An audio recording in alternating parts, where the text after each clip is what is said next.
So we have two sessions this morning. We're going to talk about, I called this Human Genetics 2, but we're really going to talk about how GWAS represented a paradigm shift in the way geneticists thought about doing genetic analysis and the sorts of models that we are fitting. And then I'm going to talk quite a bit about zeroing in on GWAS hits. So if you're interested in doing something like developing a drug, or in biology, if you're interested in following up something that shows up in a GWAS, what sorts of things you might do, and what sorts of evidence you might need to get a real live bench scientist to work on your problem. We're going to talk very, very briefly about rare variant methods, since we know that GWAS is not intended for rare variants. And then it will probably be time for a break. So, last time we talked about Mendelian inheritance, this idea that things track in a pedigree in some really obvious and deterministic way. We talked about reading these kinds of diagrams, and then we talked about extending this sort of logic. This is a corrected version of this slide, where we have this idea that two traits or two markers could be linked by physical location. And this idea that we can test between what we might expect under independence and if we observe something significantly different, we can use our usual sort of chi-square type analysis to test for differences here. So it seems like you guys certainly all know what GWAS is already. And I think it's worth noting, and this is a little bit before I entered the field, but I certainly heard about it as a graduate student, that linkage analysis was sort of the way people did everything. And then with association analysis, we had somewhat of a paradigm shift in the field. Linkage analysis assumes that there is a really simple inheritance pattern. It assumes that there's one locus for your trait. You need a pedigree or a family structured data set. And this has really limited utility for complex traits. So in association, we relax the assumptions on inheritance. There are no assumptions on the number of loci involved, and this requires like a case control or a quantitative trait sort of data set. So it's much more flexible, but you'll notice we also aren't going to specify an explicit model for causation. So I think it's also really important to sort of think about rare and common variants in this specific problem. So Mendelian disorders are generally pretty rare, which means their disease variants are quite rare as well. Linkage analysis can require a lot of large pedigrees to provide any biological insight. And then the insight that you do gain has limited application if you're trying to talk about all of human diversity. So GWAS is a really different approach. It allows you to look at each marker one at a time on unrelated samples and then draw your own conclusions from there. So genotype arrays, the idea behind a genotype array is that, and we'll talk about exactly how this technology works after the break. This is a technology that allows us to query only biallelic SNPs. And so this is an example of a biallelic SNP. We have a C allele and a T allele. There is no G allele to our knowledge. And in the year 2000, AFI released, I think, the first commercial array with just under 1,500 SNPs. By 2009, arrays were advertising and boasting that they could get over 1 million. And then today, most of the commercial chips offer close to 5 million SNPs. So this is scaling quite quickly. The cost has also decreased dramatically. We were talking about this at breakfast, these are the costs if you send your sample off to Illumina or someone and they do everything for you and send you back your data. This is much cheaper if you do it yourself. So if you buy the chip, and especially at bulk, they all offer discounts if you have a huge sample. And so this is a per sample cost. And so you can see that this drastic decrease in cost would lead to much larger sample sizes in really a short period of time. And I think I cannot understate the importance of this technology to the kinds of data sets that we have now. So GWAS, I know you already know, more or less what that is, but just a quick and dirty sort of summary of how I think about it. Is one SNP at a time, run a really simple regression model. So you have a phenotype, you have a genotype that's coded as 0, 1, 2, and you run this classical regression model on every single SNP. You estimate a beta hat. Be nice to have a laser pointer on the screen, oh well. And we compute a p-value, just testing this null hypothesis, is this beta 0 or is it not? If you do that, you'll probably get a mess, as the earliest GWAS studies figured out, that this very simple, very elegant model doesn't adjust for some of the messiness of real life. And so, worth noting, there is a community-wide, community-agreed upon significance threshold of 5 times 10 to the minus 8. And this was a compromise. This was actually a pretty big fight in the field. This is a compromise between a Bonferroni correction, which would require you to divide your p-value by the number of tests you did, so the number of SNPs on your array, or your number of total SNPs, and we'll talk about imputation in a second. And no correction at all. There were geneticists arguing for no multiple testing correction in the very early in the GWAS era. And so this is just sort of an agreed upon threshold that does not have a rigorous mathematical justification. And in practice, we find that it actually works okay. So if there are no linkage peaks visible, something is probably wrong. This was a rule of thumb I was given. And you'll see some of these dots are just kind of significant by themselves. And then many factors can influence a GWAS result. Poor quality data is a big piece of that. I know you have an entire class on quality control in these kinds of data, so we're not going to spend a ton of time on that. And then also population stratification, which I'm sure you've heard a lot about. So this is the quick and dirty version. We have to filter the SNPs on their call quality, and we'll talk about how calling works and why quality might not be great. A SNP genotyping rate. I've used 90%. I've heard other people use different thresholds. You have to check if you have two samples and they should be the same person, do their genotypes match? Minor allele frequency is another good one. If you have a super, super rare SNP, you're not going to have great power in one of these classical statistical models. And then Hardy-Weinberg equilibrium, which I know we've talked about a little bit in the discussion. This is just whether or not the allele frequencies whether or not your haplotype frequencies match up with what you would expect in your allele frequencies. And this is a population genetics parameter that most GWAS folks just use as a sanity check for other stuff that could go wrong. So we're not really worried about violations of Hardy-Weinberg equilibrium. What we're worried about is if our allele frequencies don't line up, there might be something funny with this probe. If we want to filter on samples, we have to check that chromosomal sex matches the reported sex. This is a really nice way to check sample swaps. Some error in the lab, did somebody mess something up? Just like with the SNPs, genotype and call rate, you would check for duplicate samples, sample relatedness, and then we'd have to control for population structure. All of those first things, you can just filter out stuff that fails to check. And that last one is a little bit more complicated. So GWAS is ultimately about testing the allele frequency between cases and controls, or across the spectrum of a quantitative trait. And we know that individuals from different populations have alleles that exist in different frequencies. So even within Europe, you would see a gradient of minor allele frequencies, and this is something we really need to adjust for. This is just a potato quality image, but it's supposed to be showing you the divergence of different human populations. PCA, which I know you've already done, and you have an optional problem to do this by hand, which is long and tedious, but I do think it's helpful.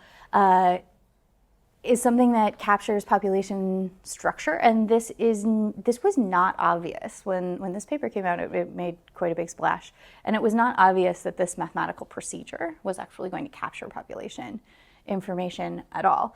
The way I like to think about PCs just intuitively is that PC1 captures the maximum amount of variation in a sample in a single vector. So you can think of your spaces having lots and lots of dimensions. We can't visualize things in lots and lots of dimensions, but I think about, if you think about drawing a line through all of your data points, the most variation is captured by PC1. PC2 captures the maximum amount of variation, given that PC1's already there and they have to be orthogonal, and then you build your PCs from there. So this is sort of how I conceptualize them. When HapMap was first conducted, this was a big consortium study where they genotyped people from 4 populations. There was some Caucasian folks from Utah. There were a small population of folks from Yoruba, and then there was a Japanese cohort and a Han Chinese from Beijing cohort. And when you do this sort of mathematical procedure, what you end up with, if you plot the first principal component and the second principal component, you end up with 3 blobs of data, and they correspond really clearly to European ancestry, African ancestry, and Asian ancestry. And so as these studies got more and more groups added to them, you see that this triangle persists and the different populations are sort of filling in. And so this made a big splash when it came out, and this demonstrated that PCs are really great at controlling for population structure, at least in the common variance space. And so it became standard practice. Oh, this is kind of a fun picture. That even within a continental ancestry group, this paper from John November's group ended up reconstructing a map of Europe with PCs, which I thought was pretty cool. This idea that there are clines, both north-south and east-west, that could really allow you to pinpoint where somebody was from, given just their PCs. And so it became standard practice to include the first 10 PCs as covariates in your regression, along with age and sex and anything else you might want to adjust for. And so fast forward a decade or so, we end up with the modern sort of Manhattan plot. This is the chromosomes all lined up, one through the X chromosome on the x-axis, and the significance of the association. This is the negative log 10 of the p-value. So the smaller the p-value, the higher the peak. And this is I think this is figure 1 from the schizophrenia GWAS paper that came out in 2009. Should also say that this was a big deal. When I started graduate school, there were people saying, don't bother doing GWAS of psychiatric traits, not to mention anything more on the behavioral side of things, that it's too hard, that we would never get the sample size, and that the associations were too many and too individual. And so I feel like the field has come a long way, that this figure even exists. You can zoom in on a particular locus, and you can see it was talking about linkage peaks earlier, this idea that it's not just one SNP at the top, but it's a whole bunch of them. And this gives us some confidence that we're actually talking about something that might be biologically real and not just a numerical blip. So imputation was another thing that people didn't do right away. This took some methodological development. Does this community talk about imputation extensively? Yes.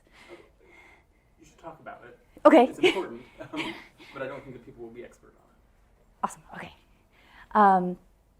So the idea being that if we genotyped just a couple of SNPs, we didn't genotype every locus, we didn't sequence, we just genotyped a couple of SNPs, and then we have some resource, like say the HapMap project, especially when this methodology was developed, where we have complete haplotypes. So we have some sort of sparse information, and then we have dense information on other individuals.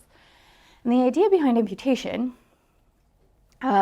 is that you could infer what we might be missing from these guys if you had a large enough pool of haplotypes based on LD. And so HapMap was used as the first imputation panel, though now most folks use 1,000 genomes. So just to give you an idea of how many SNPs this can add to your analysis, in the UK Biobank, we impute into 1,000 genomes, and cleaned up, we end up with almost 11 million variants. And I think there were some mapping issues with some of these, so this could have been quite a lot higher. Starting from how many? What's the number of genotypes that we have in UK Biobank? 2 million something. So we increase quite a bit if we impute. And again, this was not obvious that this was going to work, this idea that you can just copy and paste from the most likely haplotype. So it's usually computed in 2 steps. Remember, for GWAS data, we don't actually get haplotypes, right? We get a genotype. We get a 0, 1, and 2, and hopefully we know what our alleles are. Now we have to match them up. And that's a process that's quite computationally expensive, and this is an area of research that was very active for a long time. I think the field is pretty good at imputation at this point. So you have to estimate the haplotypes in your study samples. Can you define haplotype versus genotype? Yeah. So we briefly talked about haplotype yesterday. Yep, it's that board, right? Okay.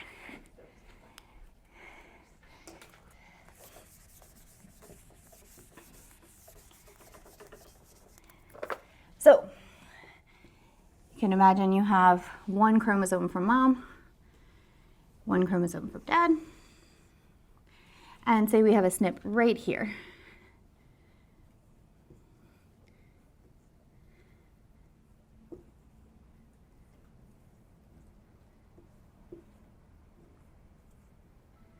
And we have a bunch of SNPs going along the chromosome.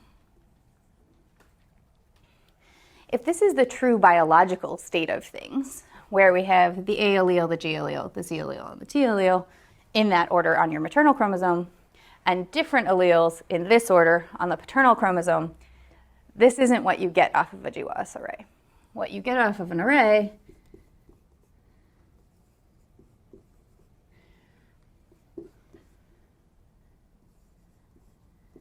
we know nothing about the order. You just know that you have 1 of each, or that you have 2 of the same. And so we have to infer this from this information. So that's learning the haplotype, and that's what things like MAC and mini-MAC and Impute do. Yeah? But do you know the exact locations and the GWAS experiment of the hits? The exact. You know them as exactly as the current build of the human genome, and even that has some wiggle in it. But for practical purposes, yeah, you know exactly. Each one of these usually has an RSID number. These are these long numbers. They start with RS and then a bunch of digits. The digits themselves are not particularly meaningful, but there are lots of databases where you can look up that RS number, and it will give you a chromosome and a base pair location. Okay, so yeah, it's imputing this information from here. The location is the same across individuals? It should be, yeah. Again, the interpretation of location is always relative to a reference, because if you have a CNV, your base 1 through 1199 is going to be different if they're indels or CNVs, and so it's always relative to the reference. But yes, as long as you're relative to the reference, they're the same. Yep. Can this ever go wrong in any kind, or is it kind of 100% safe since it's just biological plausible? Any kind of error in this? There can be lots of kinds of errors. It depends on. There are lots of errors, and I'm not even sure where to start. So if you actually had an allele that's not on the chip, and then in the population, there's a T allele and a G allele and a C allele, but we didn't know about the C, this will mess us up. In terms of haplotype calling, this can get messed up if your imputation we're trying to infer what the haplotypes are based on the genotypes that we have, and some of that uses the correlation structure between your samples, but some of it also uses your reference panel. So if you used HapMap or 1,000 genomes and you're talking about genotyping a population that's not in those references, your reference might be goofy, and there might be haplotypes in the population you're interested in that aren't in your reference. And so you're going to get funny answers that way. Go ahead. So given that what you said about the UK biobank, Mhm. the amount is increased Mm-hmm. incredibly with the imputation. If something goes wrong, then what is the impact of that? Well, then you have a wrong SNP.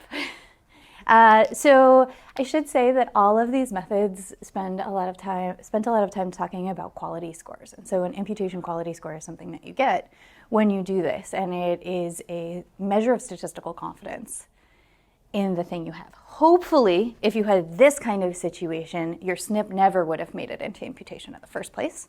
So that's why we have so many filtering steps. And then while you're doing imputation, if the algorithm gets confused or it says, you know what, this looks like it's the end of a haplotype block and I can't match this bit over here with this bit over here, I don't know which combination they go in, you will know that.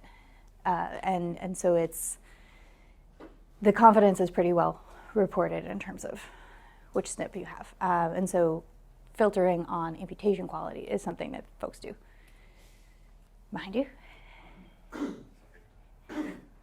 Do the SNPs that need to be imputed vary across individuals quite a lot?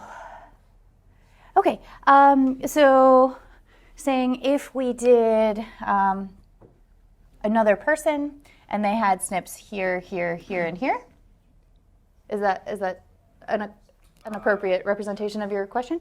Okay, it won't vary across individuals, but if I did this person on one chip and I did this person on a different chip, it would. So it's more the technology that's used. So what I have in my head, if they don't differ too much across individuals, is that a lot of the sites are missing for the same individuals, Mm-hmm. and then it seems like maybe imputation might be inducing a higher correlation between the SNPs that are missing and the SNPs that are not than would be the case on their actual genomes, because some of the people that get imputed SNPs are going to get those, are going to have different SNPs at those particular sites within those haplotypes, and then that kind of calls into question for me a little bit why we do this in the first place, because this is going to provide the same signal for GWAS as the other genuine SNPs that we have genotyped, and then we're going to rule those out anyway when we're making qualitative scores. Why are we doing it? Cool. I think there are two bits to this question. The first bit is that, so I wouldn't think of these blank spaces as missing. I would think them as ungenotyped sites. So it's not that there aren't SNPs at those locations for these people. It's that we haven't looked at them. And so you have information in these three locations. It's not necessarily that something happened, that something went wrong in the missing locations. You can sometimes impute poorly called SNPs, but that's not the primary point of this. The primary point is to just gather more information. And then I think the second bit to the question you asked is why wouldn't we just get all the same information back? And that would happen if we had a sparse enough set of genotypes and a small enough reference panel. So if we don't have enough haplotypes to really get unique information about this and to make a good guess, if we're just saying, it's the most similar to this one, and half your sample is the most similar to that one, then yeah, you would just be getting the same information over and over, and then you would throw them out later because all those SNPs are in perfect LD according to your data. And so it's balancing the density of these guys so that we really do have enough information to match them up with the haplotypes. Does that address your question? Yeah. Sweet. Maybe I can just add quickly. I think in a lot of the work we do, one of the main benefits of imputation, it's not that you're adding a ton by going from 1 million SNPs to 10 million SNPs in a given data set. It's that you can combine summary statistics to association analysis conducted in different cohorts where they use different genotyping chips. Right. So if you Yeah. just looked at the genotype SNPs, at the intersection of genotype SNPs, you'd have a tiny number. So there the imputation comes in really, really handy. Yeah. Because it may be that your cohort and my cohort measured two adjacent SNPs. They're basically capturing the same signal, but they're not the same SNP, and so then we lose a ton of information if we don't combine those two estimates somehow. Also, it's true that if all you care about is the polygenic score, then you could probably get close to the maximum R squared, or maybe you're already there with just 500,000 SNPs that were originally genotyped. However, if you want to know which SNP is actually the causal SNP that's responsible for association signal in a particular locus, and particularly if there's more than one, then you need to actually know the association statistics of all the SNPs in that block. So then at that point you would need to impute. Cool. Okay. So this was meant to be a quick and dirty sort of explanation of things we do when we do GWAS. I know you will have more detailed talks on this later. But just a really quick note about sort of common variants versus rare variants here. So each SNP here is assumed to act additively. I know we've done a lot of talking about assuming additivity versus dominance, and this is very different from the sort of linkage paradigm where we assume a mode of inheritance. Here we're just saying linear regression is close enough. So the GWAS is really leveraging statistical power of common variation across lots of samples. And so if you could think of something being really rare and really deleterious, it's probably not going to show up on a GWAS because those things just aren't at a prevalence in the population where you can draw an association to them. So here, more samples always means more power, and you look skeptical if there was an exception. So a lot of these GWAS significant loci actually represent a really small effect on the trait. And so one thing, do I have my? I want my Manhattan plot back. Okay, so one of the common misconceptions with this, at least when you talk to medical chemists or when you talk to people in the translational world, is they'll say, well, this SNP is so significant. There aren't people walking around with that variation, are there, that are healthy? Of course there are. There's a lot of them. The fact that the SNP is so common is how we got that association in the first place. And so I think it is a very easy trap to fall into that significance means damaging or means risk conferring. And more significance means more risk conferring, and that there are very few healthy people walking around with these variants, and that is simply not the case. So that is a conversation that I have a lot working in the translational space. Okay, so I think this is kind of a fun figure, and I've seen versions of this on many, many whiteboards, but I think it's worth sort of thinking about this. And I know you guys will talk about population genetics later in the week and talk about selection a little bit more, so I'm not going to get into that. But if you think about on the x-axis here, we have very rare variants, and we're moving along the allele frequency spectrum into common variants. And then on the y-axis here, we have the effect size. So is this something that really impacts your disease of interest, or is this something that has a very, very small effect? And what we end up seeing is that rare alleles causing Mendelian disease, so these are the pedigrees from yesterday, kind of live in this space where they have very high impact, but they're pretty rare, right? And then there's stuff that's sort of in the middle, where it's a low frequency variant and it has this sort of intermediate effect. This is sort of where the reduced penetrance sort of models come in. And then on this end of the spectrum, we have lots and lots of variants that are pretty common, but they have very small effects, especially if we're talking about a disease like schizophrenia. And so off of this line, rare variants of small effect, that would certainly be hard to identify, right? Because not everyone with this variant is sick, and they're really rare, so you have no statistical power. And then things over here, things that are very high effect and very common, probably going to get weeded out by selection. So there are very few examples of things like that. So fine mapping is a thing that people do. This is not a thing that I am an expert on. But the idea is now we have all of these SNPs associated with our phenotype. This is a zoom in of the Riccapilli plot we were just looking at. And this one is a locus on, I don't remember which chromosome. In any case, it is zoom in on a significant locus. And you can see that we have lots and lots of SNPs, both imputed and typed, that seem significant here. And fine mapping is an activity that you would want to do if you want to figure out what does this SNP do? What's going on at this locus? Why am I seeing this association? So if there are no genes in your peak, which luckily is not the case here, we have a couple of genes annotated underneath the plot, which is usually where they go. What does this even change? Why am I seeing a significant association here? And we do see peaks like that. One gene, do you necessarily know that that gene is implicated in the thing you're studying? And sometimes you get more than one gene. And we were talking about this a little bit yesterday. But does that implicate both of them or all of them? Does it implicate some subset? Does it implicate none of them? And this is something that we have to untangle before you want to go to, say, a wet lab biologist and ask them to work on this gene, to really convince them this gene is interesting. So if we want to determine a set of truly risk-conferring variants, this is a really active area of research called fine mapping. There are lots of methods in this space, but sometimes LD is just too close. Sometimes if LD is close to 1, your LD buddies cannot be separated.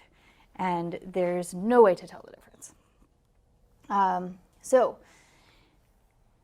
functional follow-up is something that a lot of genetics papers cite. They say functional follow-up is needed on this site or on these genes because we don't know what they do. But in the schizophrenia paper, we had over 100 loci. So you can't go to a wet lab biologist and say, I would like you to check out these 108 loci. That's usually too much work. And so I'm going to talk about a couple of things that we can look at.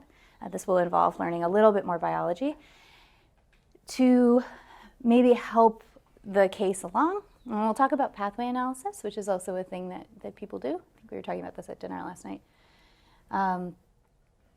So if we remember our central dogma, we have DNA, which is the thing we're measuring.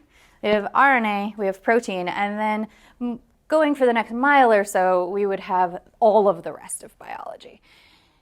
And somewhere at the end of that line, there would be human behavior. So a QTL is a quantitative trait locus. And the idea is that if you have your DNA, and this is your gene of interest with some exons, that you might have SNPs that you measured along this path, and you might have measured the expression of this gene in RNA, or you might have measured the amount of protein, the protein product of this thing that was produced. And then you could plot this gene against the genotypes. So the level of expression, and it could be protein or it could be RNA. The math on both of these works out pretty similarly, along with your genotypes. And what you might be looking for, if you wanted to implicate a gene in your signal, is do I see a clear pattern of increasing or decreasing expression with the genotype? If you saw something like this, you'd say, okay, this SNP is near this gene, but it doesn't seem to affect the expression level. That doesn't mean it's not implicated. That doesn't mean it doesn't have anything to do with this gene.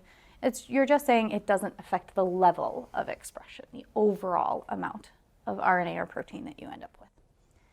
You could do this for all of your genes, and you could sort them by who has the most linear pattern, and then that might help you reorder the SNPs at a locus. Go ahead. So this is just because the SNP is close to the gene physically, right? Yep. Is there a distance that you determine, or? That is a great question. I have a slide on that. But yeah, I think it's worth talking about now. So you could imagine given our, from yesterday morning, we talked about how complicated this process can be and how far away transcription factors can be.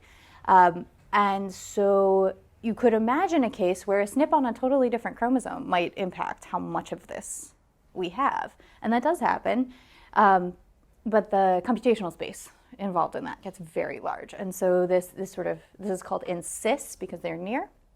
And you would be looking at SNPs and genes that are close together. The distance varies on who's doing the analysis, but 1 megabase from the transcription start site, which is usually this little arrow, is sort of the standard for cis QTLs. Yeah. So the linearity, that's coming from what you talked about yesterday, that it's actually the 2 different strands of DNA that are being transcribed in kind of separately. Mm-hmm. How reliable is linearity as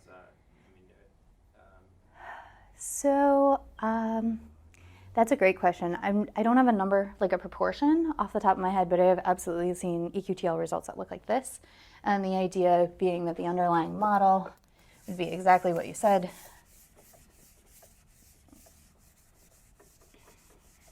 That if you have 2 chromosomes, 1 from each parent, this is mom, this is dad, you have the A allele here and the T allele here, and this gene.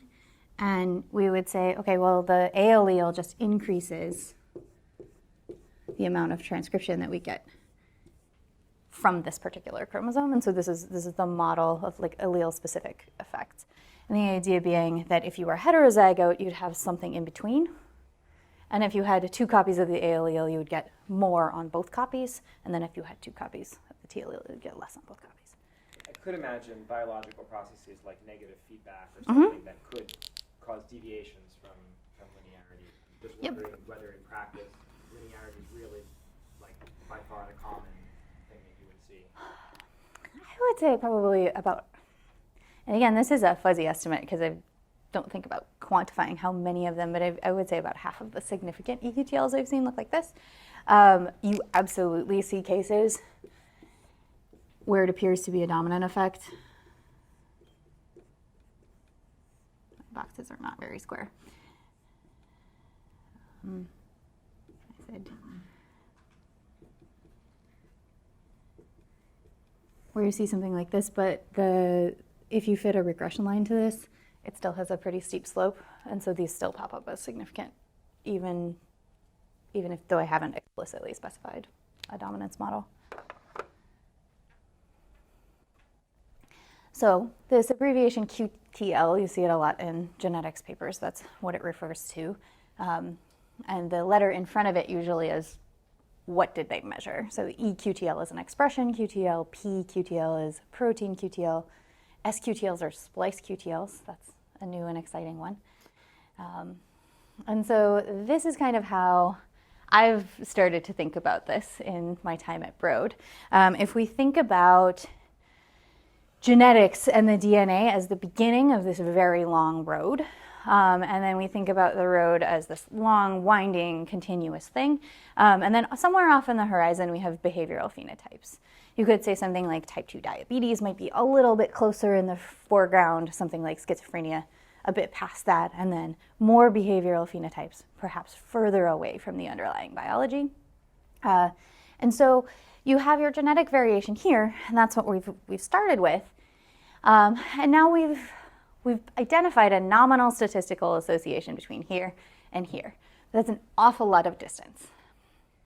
And so sometimes in convincing ourselves that these associations have a biological explanation, we seek some kind of in-between between these things, where we want to say that this protein or this pathway or this transcript is also associated with my variation.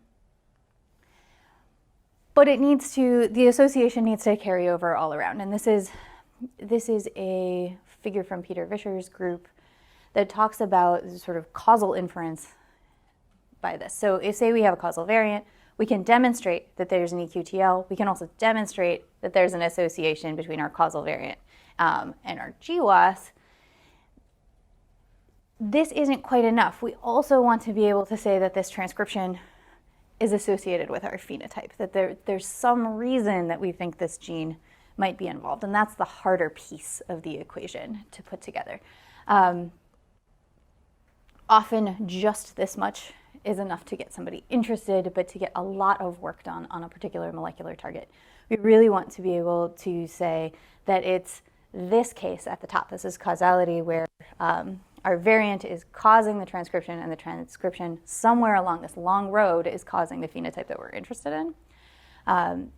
We could very easily have a pleiotropic effect, where we have a causal variant, and the causal variant has an effect on transcription of something, and it has an effect on the phenotype, and those two things have nothing to do with each other. I should mention QTLs, especially eQTLs, are quite common. About a third of all genes have some QTL. So stumbling across one in your GWAS results does not necessarily give you the association to the phenotype. Could also have some linkage where there's transcription of something over here, and it's just in LD with something else that's causing the phenotype. And so these are traps that generally, if you want somebody to work on a gene that you've identified, that you want to try and make sure that you're not falling into. How would one do the test? That's a great question. I can't think of a numerical experiment that you can do for this. A lot of this relies on pre-existing knowledge. So databases, can we show that this protein or this transcript or this gene has already been implicated in something related? Animal studies? From animal studies, from humans, or just if we know something about the functionality. So in the schizophrenia GWAS, there are a couple of hits that are calcium channels. And calcium channels are used in developing synapse in neurons. And so those look like more attractive targets because there's a story that somebody could construct from current knowledge of biology, as opposed to some long non-coding RNA that nobody knows anything about. And it could very well be causal, but because we don't know anything about it, it's not always worth the investment. Okay, so we talked about this. This is the distance slide. So identification of a QTL is almost never enough to demonstrate causation. And so lab work is often required. And if somebody's not willing to do lab work, we have to rely on databases and things that are already known. So that's QTLs. That's sort of how they work. They can be one step into further justification of a GWAS hit in some sort of disease area space where you might want to talk about following up these hits.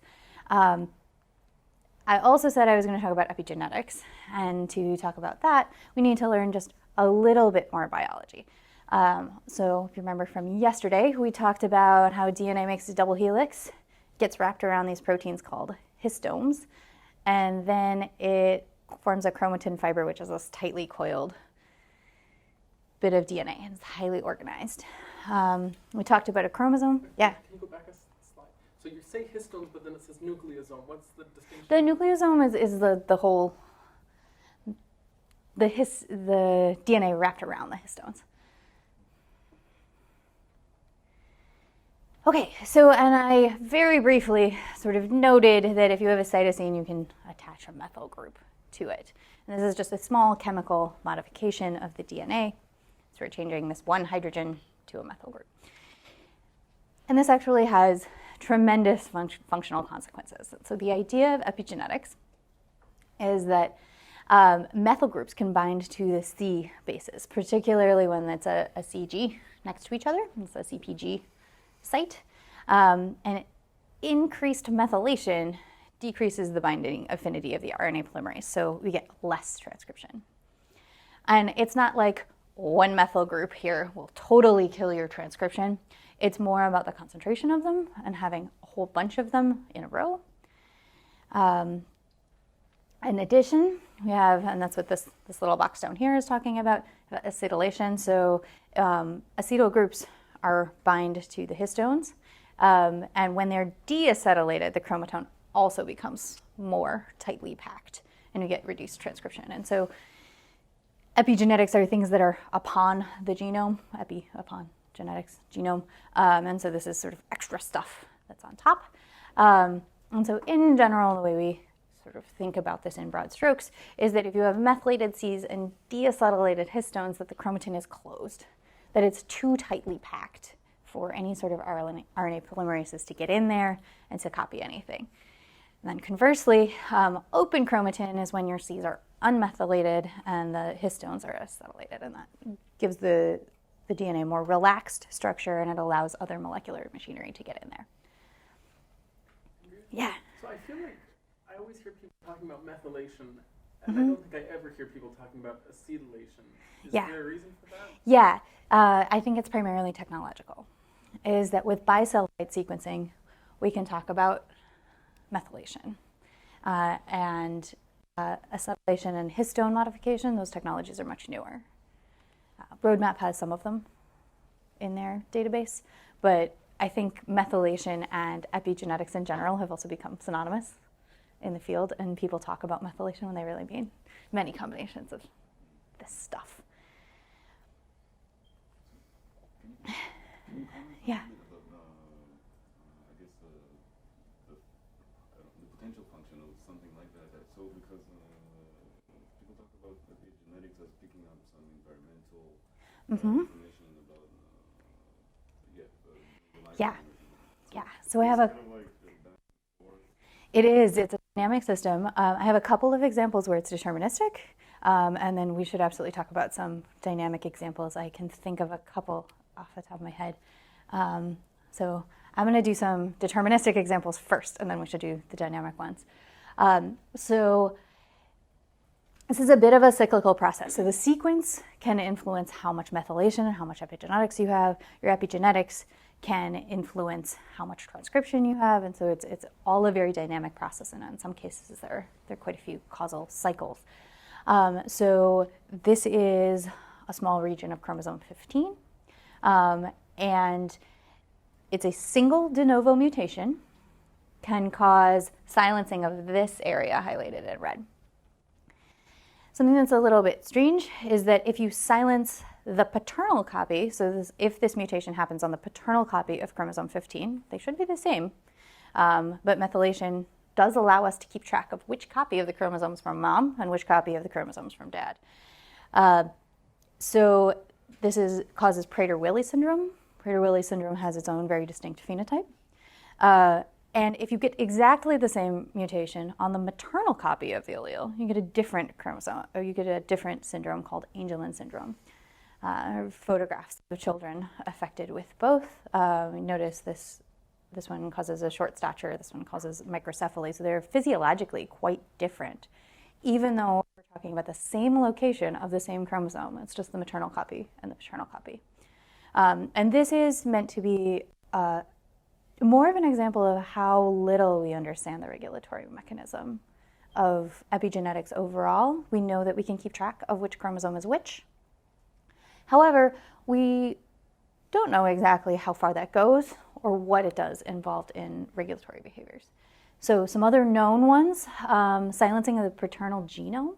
When an egg is fertilized, the paternal genome is immediately silenced with loads of methylation, and in the earliest stages of development, the maternal genome is driving things, and slowly the paternal genome is turned back on as we need it. Another really common and totally healthy, normal, Slowly over what, like months or? I think it's days. Days, oh. It's pretty short.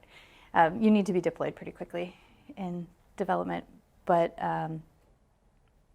immediately upon fertilization, it's not just the Y chromosome, it's the entire paternal genome is silenced.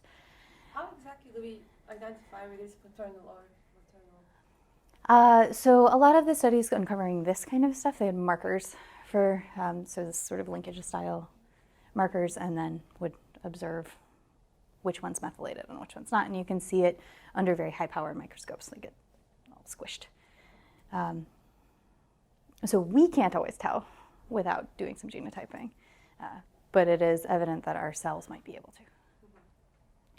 And then another totally normal one is exon of activation in females. So the female karyotype is XX, male karyotype is XY. But most genes on the X are pretty functional and they don't have anything to do with sex differences. And we don't see a huge dosage effect between the genes on the X, expression of genes on the X in females and in males. And the reason for this is that methylation is randomly used to silence one of the X chromosomes in females, and this does not happen in males. And so it's usually a random X. There's not one X that's methylated more often. And a paper that looks at this, Taro Tukiainen did some really interesting work on figuring out which genes are inactivated and which ones do show a sex-specific effect. And that paper came out a couple of years ago. So this is a very classic example of X inactivation is the calico cat. So calico cats are primarily female, as anyone that likes cats would know. And so the female cats have two X chromosomes. Alicia introduced me as having a weird cat, so I figured that was worth mentioning. So the allele for fur color in cats is on the X chromosome. That's why orange cats tend to be male cats. And so if you have a cat that has an allele for a black color and an allele for an orange color on two copies, the cat is only going to express one of these in each cell. But which one it is can be randomly assigned. And so this is actually a great picture of how much it's a cartoon, but I think it's visually helpful that the inactive X is much smaller, that it gets sort of coiled up physically smaller, and then the active one is more relaxed. And molecular machinery can come in and out of here. And so the idea being that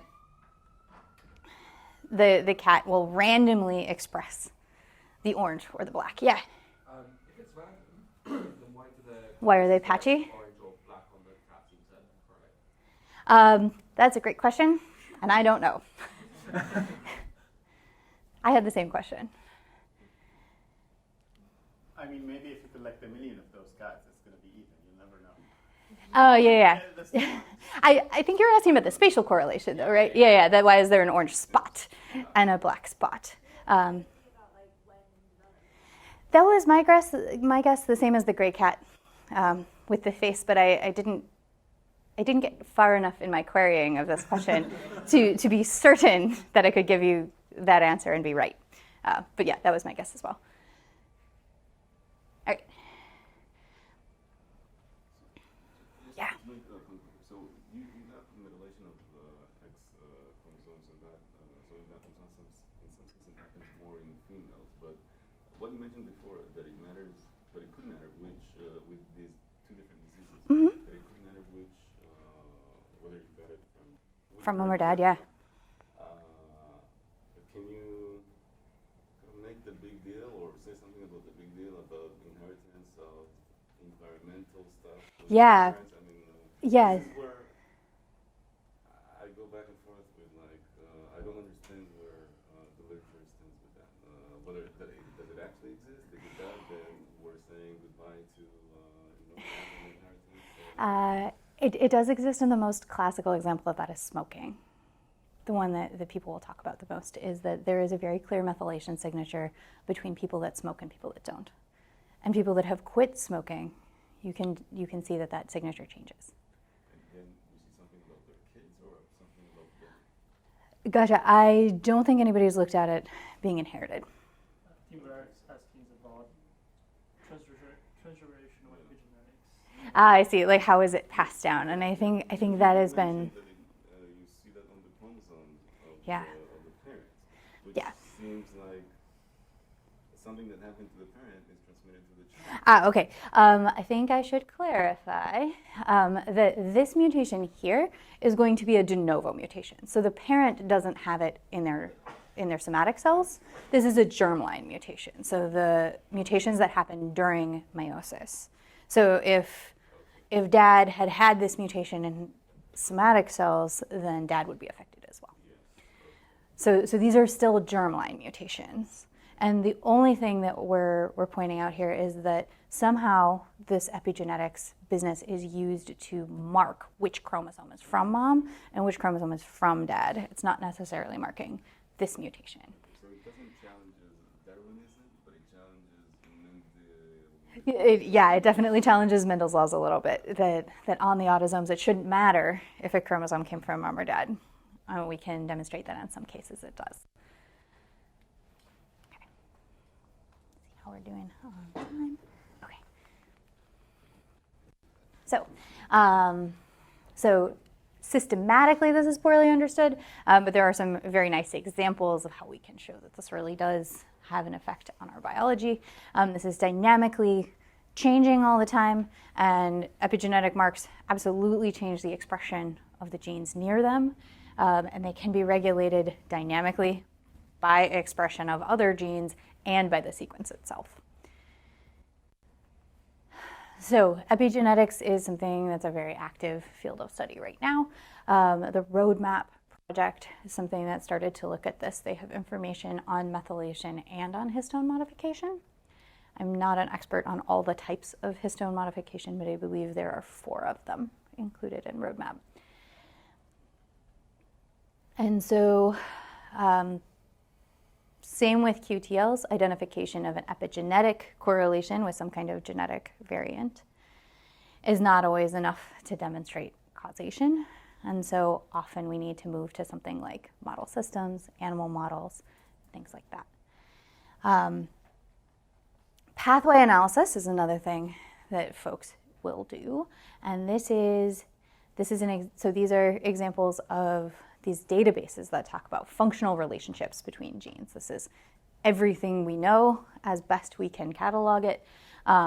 Gene ontology, also abbreviated GO, is a popular one. KEGG, the Kyoto Encyclopedia of Genes and Genomes, is another one. And then GeneCards contains a bunch of information about the genes, what they do, and their known associates. So this is an example of a KEGG pathway. You can see that each one of these little green boxes is a gene, and this is a large one, but seeing them be this large is not weird. And you can see that the system of interactions is really complicated. And so this is a fairly complicated system to start modeling, and very few statistical models will actually take all of these arrows into consideration. So pathway analysis at its core is actually quite simple. It's an enrichment analysis for members of the pathway among the GWAS hits. So if you make a list of all the genes that you think your GWAS implicated, and you make a list of all the genes in a pathway, you can just look at the intersection. If you have your GWAS genes here and your pathway genes here, how many of them fall together? Some adjustments, gene size is a really great example of adjustments that people make. An example of why you might want to adjust for gene size is genes in the brain tend to be larger. GWAS hits of something like schizophrenia also tend to be larger.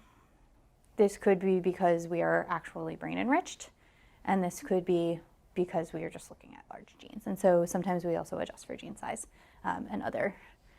Some people will adjust for the tissue of expression. Yeah? So I'm a little bit confused. So how exactly this pathway, how do we come up with it? How do we come up with it?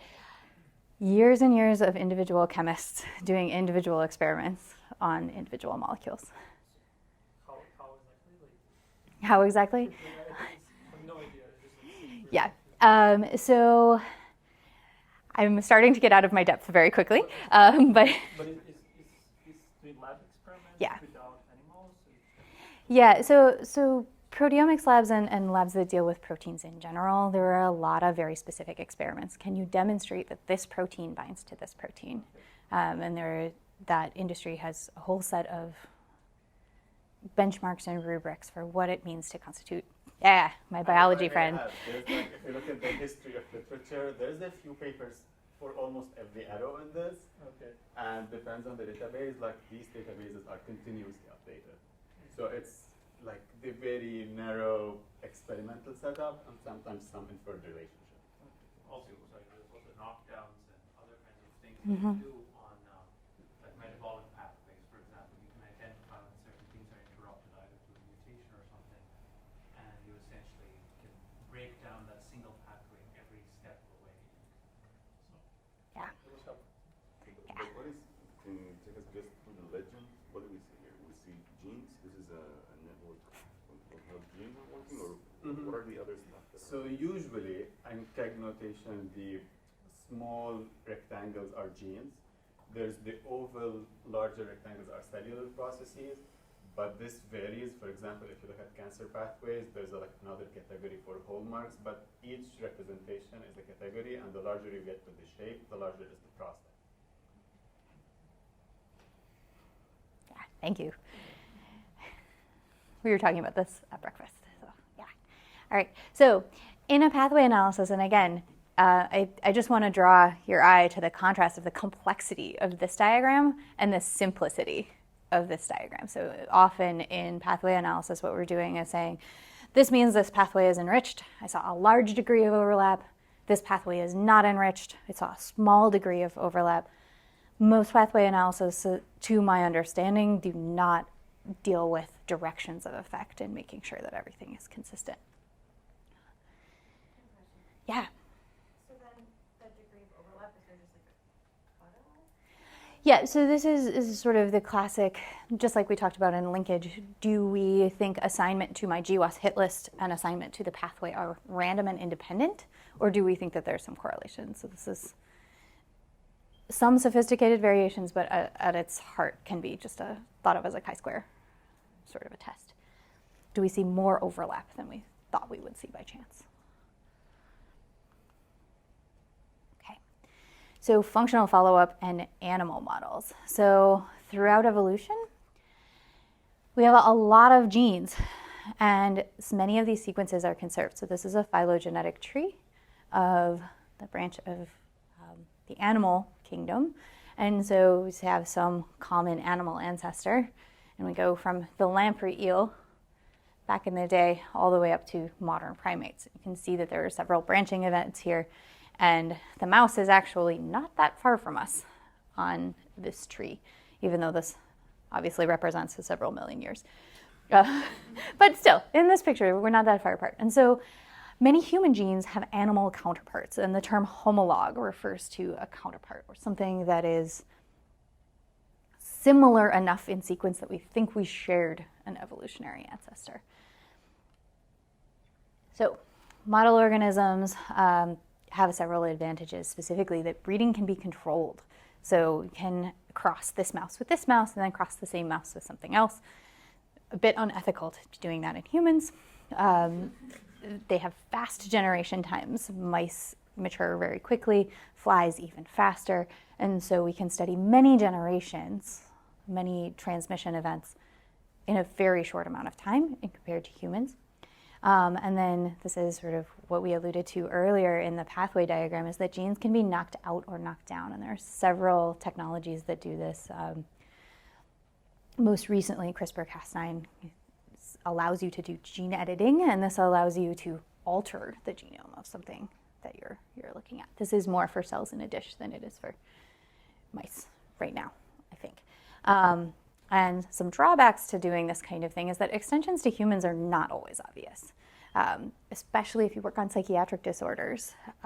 If you want to talk about the gene homologs in mice and in humans among the schizophrenia hits, not all of the human gene hits in the schizophrenia GWAS have a mouse homolog. And so it becomes difficult to talk about mouse homologs of the schizophrenia genes when they don't exist. Also, how might you think of a mouse as having symptoms of schizophrenia? We don't know if mice hallucinate. We don't know if mice have human-like symptoms. And so that sort of practical extension also becomes difficult. So again, sweet. Okay, so I'm just gonna quickly, just to try and give you a complete picture here, give you one last thing to think about. This is switching gears a little bit. We talked about things that exist over here that we implicate with GWAS, and as sequencing is becoming more and more of a thing, things that live more here are starting to become of interest as well. And maybe we're not super well powered to grab them in a GWAS, but we can think about low frequency variants maybe in a new light. And so there is a whole class of methods called rare variant methods. This is what we might think of in GWAS, where we see the same variant at the same location, many, many times. This is a cartoon representation of a gene. These are our exons. And then in a rare variant, we might think about there being a bunch of variants. Maybe we see one or two or three or one time, but they're all in the same gene. They have some kind of proximal location to each other. And so some folks thought about, instead of implicating one variant, like at the end of the day, biologic process-wise, do we care if it's this variant or this variant? Maybe we do, maybe we don't. But we move from trying to implicate one variant to implicate a genomic region. And so rare variant methods generally use some sort of procedure to aggregate across rare variation. And so we would take these guys and add them up. There are lots of different weights you can put on these. You can say, is it coding? Is it not coding? Is it thought to be conserved? Is it not thought to be conserved? But at the end of the day, a lot of these methods center around the idea that we're aggregating variants from a locality. And then at its simple, most elegant sort of conceptual level, we are comparing the counts across one class of rare variants and another. So we might compare between cases and controls, and we might say we saw rare variants in this gene in 3 of our controls and 40 of our cases, and then ask about the statistical significance of that. There are many popular methods to do this. C-alpha was developed by my supervisor, Ben Neal. Scat-O was developed by a member of my dissertation committee. And so there are many very smart statistical genetics folks working on this problem. And so that was just something that I wanted to mention, that this is a thing, that we are not throwing out rare variants entirely, and that there are things that we can do with them. And so this is what we just talked about. We did not talk about CRISPR, sorry. But if there are any questions before the break, I'm happy to take them now. Yeah?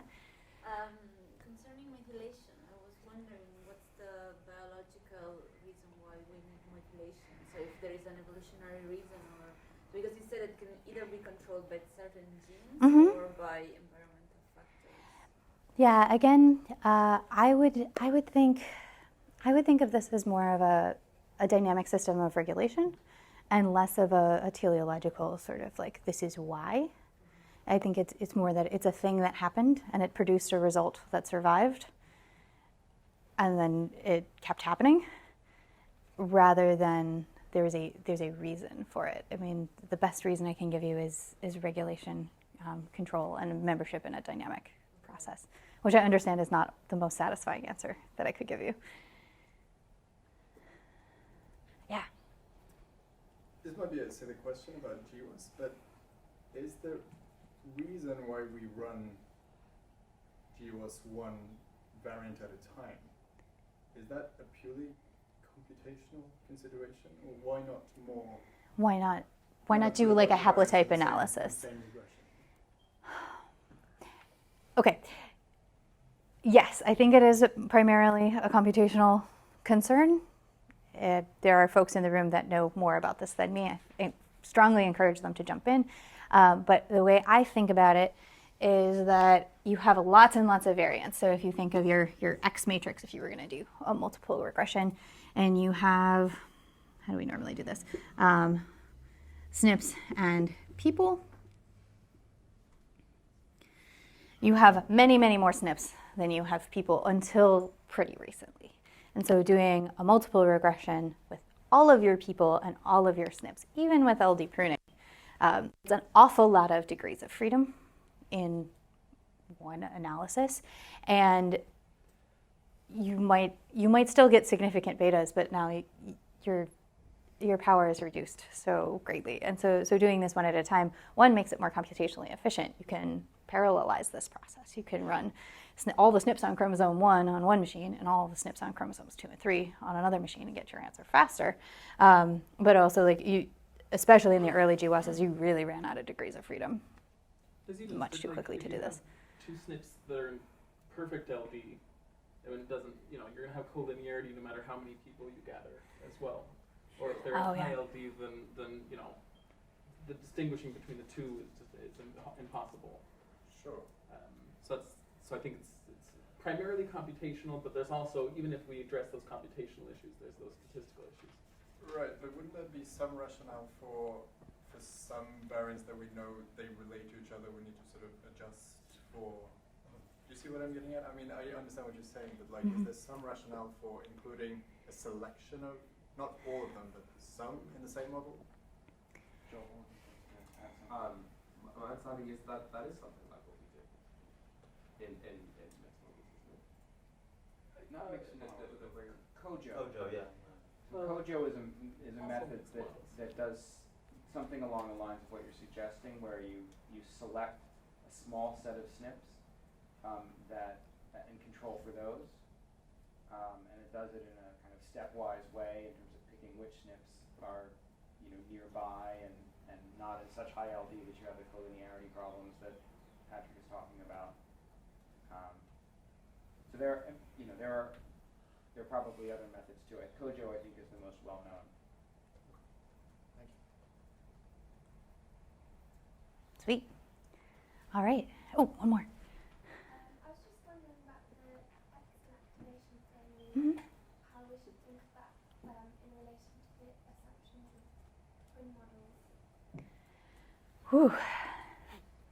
Maybe I can say something. I'm going to pump that I was one. thinking about it just now. Mhm. So in GWAS, in principle, if you had the data, you could. Dan will talk about this at greater length, but in principle, you could, instead of running a regression of an outcome on this, what we're calling the genotype variable 0, 1, 2, you could specify what the paternal allele was and what the maternal allele was. You can have a more general framework that allows for maternal allele and paternal allele to have different effects. And as Andrea explained to us, there are there are credibly established examples of this, but it's for a tiny share of the genome. And one reason it's probably not that big a deal quantitatively for most traits is that if it were the case that the maternally transmitted alleles were a lot more important than the paternally transmitted ones, or vice versa, what you would see, what you would expect, is a stronger correlation between differences in correlations between maternal half-sibs and paternal half-sibs. That's just one of many reasons, that we know that this is not a ubiquitous problem, but it's an interesting question. And in principle, if you can do that more ambitious analyses, you should. For X activation, did you say? I mean, to the degree that it's random, which X chromosome is deactivated. I mean, it shouldn't matter so much, right? But if there's systematic reasons why it would be the paternal X versus That's right. So if it Yeah. cancels out, then you might still see. Yeah.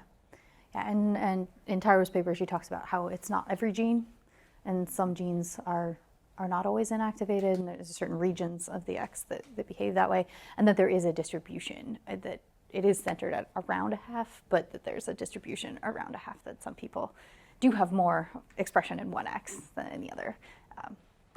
Yeah. And to your point earlier, regarding separating them per chromosome and how would that parallelize the operation, that's definitely the case, but I was even thinking in the back of my head how hard it would be even at the chromosome level, even the combination size. So the number of combinations would grow exponentially if we start thinking beyond the pairs. So I have even a question for folks who have been involved in polygenic scores, how do we choose how many genes or SNPs related to genes to be combined in a polygenic scores, given this near infinite number of combinations? Are you talking about epistatic combinations, or are you talking about just how many genes to include in an additive sense? Either, because the number of combinations is near infinite. Well, you could use p-values. So you could take the p-values from the GWAS and take the most significant SNPs. And you could try it with a bunch of thresholds and see in a training sample, and you would see which one predicts the best. It depends on the trait a little bit, how polygenic the trait is. Also, for example, how large is the discovery sample size you have in your GWAS. So if you have a 10,000 person GWAS, of course the p-values are not going to be that low. So if you pick a very strict p-value threshold, you're going to be left with too little SNPs, too few SNPs. And that's not going to help. So it depends on a bunch of things. There are some rules of thumb, for example, HapMap3 SNPs, which are 1 million SNPs more or less, work well usually. But yeah, there's no simple rule. But often in an additive model for polygenic stores, you include all the SNPs that are like meet some criterion, like they're having that Yeah. SNPs. That often has the highest. I mean, we'll talk about this later, but that often has the highest predictive power. And there's no computational problem with that because it's not an inference. The computational problems come when running regression, so you have to invert a matrix. When you're constructing a polygenic score, you're just doing matrix vector multiplication basically, and adding up the weighted sum of all of the allele counts. And so that's easy even with 2.5 million SNPs. It'd be easy with 100 million SNPs. It's really, really easy. So, On two. the point about the p-value, so why is it p-value based? Do we use the information about the magnitude of the coefficient of beta? That's a great question. So for a Manhattan plot as p-value based, because we're interested in the location and not necessarily the allele. There are lots of things that are based on the value of beta. I think we're going to have several lectures about them later in the week. Is that correct? Mm-hmm. So yeah, folks do use the betas. Betas are very useful in determining direction of effect. That's another thing that's important for QTLs.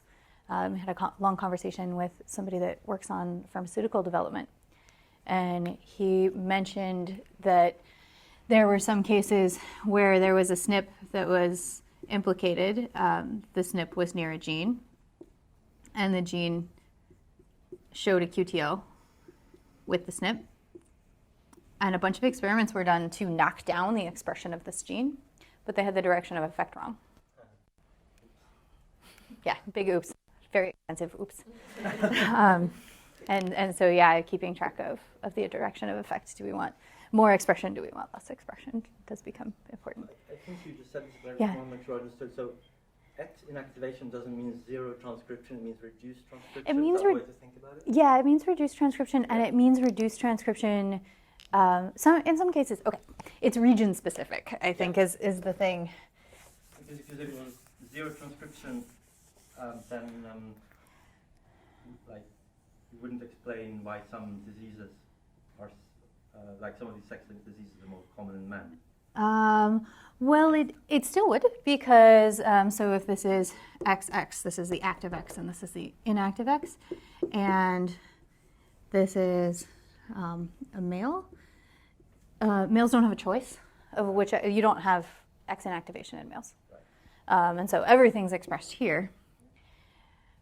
But in this case, this one kind of gets a free pass, so if something pathogenic. Is it the whole chromosome that gets inactivated, or is it parts? It's only parts, and that was the reason I drew this picture in the first place, is that this chromosome, even though it's inactivated, it's much smaller and it's kind of squished down, that there are still regions that are expressing the same as its partner. And these regions, again, Taro's paper did to my knowledge, the first kind of high-resolution attempt to match or map where these regions actually are. I think David's point was that if it is in some regions complete inactivation, Mm-hmm. then you'd expect to in pedigrees occasionally see a case where you would have thought there would be an affected female and there's Mm-hmm. not. Yeah, I think that becomes difficult to disentangle from penetrance, but my understanding was that there are some regions of complete inactivation, and I don't know what's transcribed on them or how important they are. These could be very highly conserved regions, in which case we would just get a dosage effect.